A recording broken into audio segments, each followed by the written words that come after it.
Battery should be inserted correctly based on the positive and negative sign.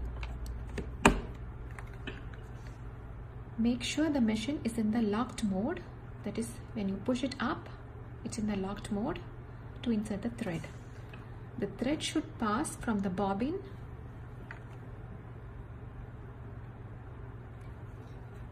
through this hole and then through the tension control and then through the hole next to the needle, then at last through the needle. Also make sure the thread is tight, it should not be loose.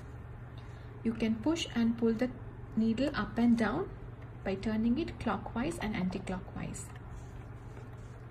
Now pull it down, it's in the unlock mode to start stitching.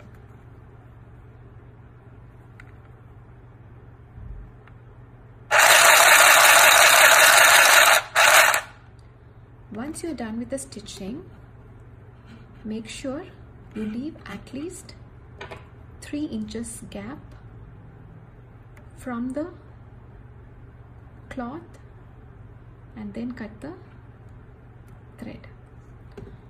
Also turn over the cloth and make sure you put a knot at last.